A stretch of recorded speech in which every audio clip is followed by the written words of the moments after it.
take a look at all of the college bowls. All Texas teams that were in. There were 6 bowl games. 7 Texas teams got to compete for a bowl game.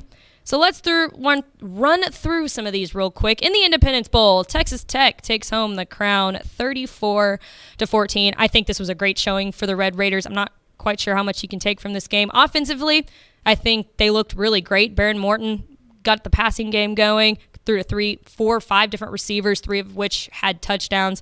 Of course, Taj Brooks had a touchdown on the ground as well. And then defensively, they did really well. They held probably Cal's best player in Jaden Ott to just 45 yards off 16 carries. So really great dominant showing by the Red Raiders there. And I think you'll agree with this too. We talked a lot about this on ROF yesterday, is that bowl games are just kind of what you make of it. You know, outside of now the 12-team playoff next year is going to make that a little bit more exciting. But outside of the semifinals and obviously the national championship, bowl games are what you make of it. You know, you either have a ton of players opt out or you keep all your players like Joey McGuire did for the Red Raiders, and you have fun with it and you win. You know? Yeah, it just shows how much you care to be there. Yeah, exactly. That's genuinely what it is. Like, I mean, we'll get there in a second, but like, I feel like that's a Boston College SMU thing. Oh yeah, absolutely. That they were not happy about the Fenway Bowl, rightfully so. Right. But Texas Tech was very excited to go out there and get another win, and they got it. That's 110% what bowl games are. Yes. Who wants to be there more? Right. And then in the Frisco Bowl, UTSA takes home their first crown in a bowl game in program history, I believe, definitely under Chuff Traylor, over Marshall, 35-17. Now, going into this game, I really thought that obviously we found out Frank Harris was not going to start at quarterback, which is kind of disappointing because I wanted to see him him and Jeff Traylor, one last time before Harris moves on. Yeah, moves on and not a player. Graduates for the first time since 2012. Exactly. I thought Eddie Lee Marburger was going to start, and then all of a sudden, here comes Owen McCown. He threw like 2 picks in the first quarter, and then other than that, he had a really, really good showing. So this game, to me, what you can take away from it is that Jeff Traylor knows how to build a program because you've got a lot of guys coming back, like Devin McEwen, Kavorian Barnes, Rocco Griffin, all probably coming back. You've got Owen McCown, who's probably going to compete for a starting spot against Eddie Lee Marburger, so you've got competition there. You've got a good game or a good team coming back for the Roadrunners next year. So what I think you can take away from that is that, you played your 3rd string quarterback probably, and you come out with a pretty dominant win over a pretty good Marshall team. So good showing for the UTSA Roadrunners there. They take home, again, their first bowl win, I believe, in program history. Definitely under Jeff Traylor, but in the Frisco Bowl. Moving right along to the First Responders Bowl. Texas, unfortunately, just kidding. The Fighting Schmales take home the cake there over the Hoot Hoot Rice Owls, 45-21. This one to me, like the vibes were just Rice accomplished what they wanted to accomplish. They got to 6 wins. And they made it to a bowl game. Made it to a bowl game. That was their Super Bowl, right? Yep. Didn't have that great of a showing. Granted, they didn't have their starting quarterback, JT Daniels. AJ Padgett filled that role for him. But on the other side of that, it felt like, to me, Texas State, they saw that as their Super Bowl. Oh, yeah. They had never won. They had never been to a bowl game before. No. That's their first bowl game in history. That's why they sold the stadium out of beer. That's why they sold the stadium out of beer. And they had a great showing, too. I mean, a lot of fans traveled to that game, I guess on both sides, too, is what Ish said. But, again, a really dominant showing by Texas State. I know a lot of their players are coming back for next season, too. So, really excited to see them do that in their first year under head coach G.J. Kinney. What he's been able to do with that program this year has been super, super fun to watch. That was another really long game because it was really close at the end of the first half. Right. And then Texas State pulled out. It was, but God, that thing lasted forever. It felt like it did too. Yeah.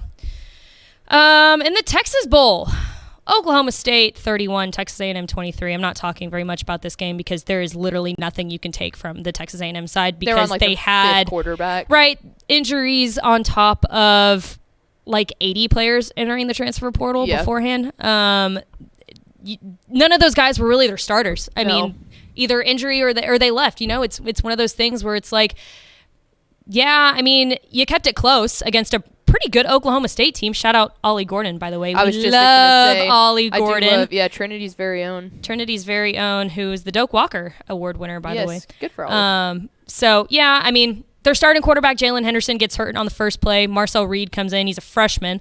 Actually did really, really well. He threw for 361 yards, so that's kind of a bright spot if you're a Texas A&M fan. Yeah. And then, our Mr. Texas football, DJ Lagway, accepted his award at that Texas Bowl game. Which rocks. Presented by our very own Rudy Klinik. So that's something you can take away from the game. So take it as you will. Bowl games are what you make it. In the Fenway Bowl, like you mentioned, Boston College 23, SMU 14. It's just one of those games. It's like you can't really take much from it. I mean, no, they had an unbelievable season. Oh gosh, yeah, absolutely. Don't look unbelievable at that score. Season. Like, they won the conference. I mean, in a really tough competition. But also, this game was in the middle of a work week. Did they win 10 a.m. Tulane? SMU won. They did. They won the conference. Mm-hmm. Oh, nice.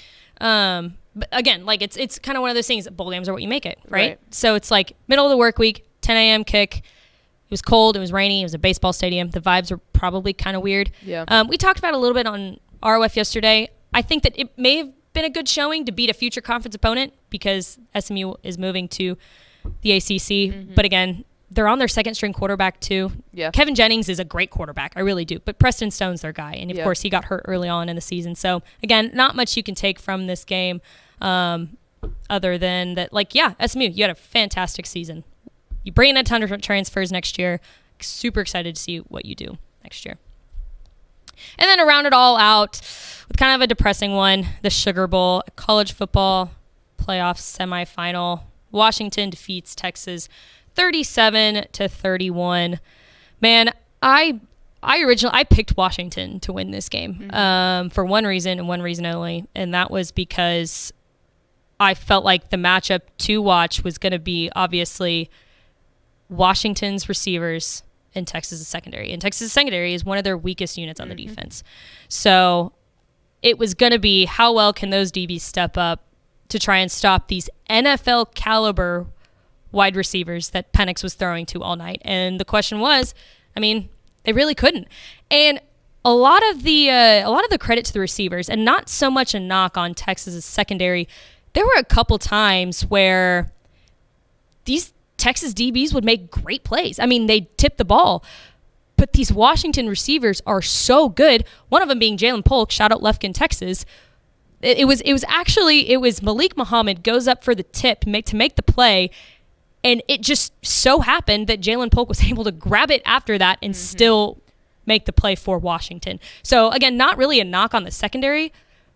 It just shows how good this Washington team is. And this was funny because it wasn't a very fun game to watch most of the entire time until it was. And then it was like the last 30 seconds were a blast. I was really, really still confused about the play call to like the little bubble route. It was the second to last play, the little fade that Quinn threw in the end zone. Yeah. No, not in the end zone. The one before that. That was just the little bubble route. Yeah, that was strange. And then I think the fade toed in the end zone that was way over the head. That wasn't a bad play call at all. That was just a bad throw, I think, on Quinn's part. But yeah, I know what you mean. It was the first play call was terrible. Yeah. Just terrible. I don't understand what in the world Sark was thinking that was going to work with a little screen pass right there. The fade was fine. Quinn just way overthrew it. Yeah, and we talked about it on ROF too. There was a lot of games where we felt like Sark was pulling out all the tricks in his trick bag, right? Like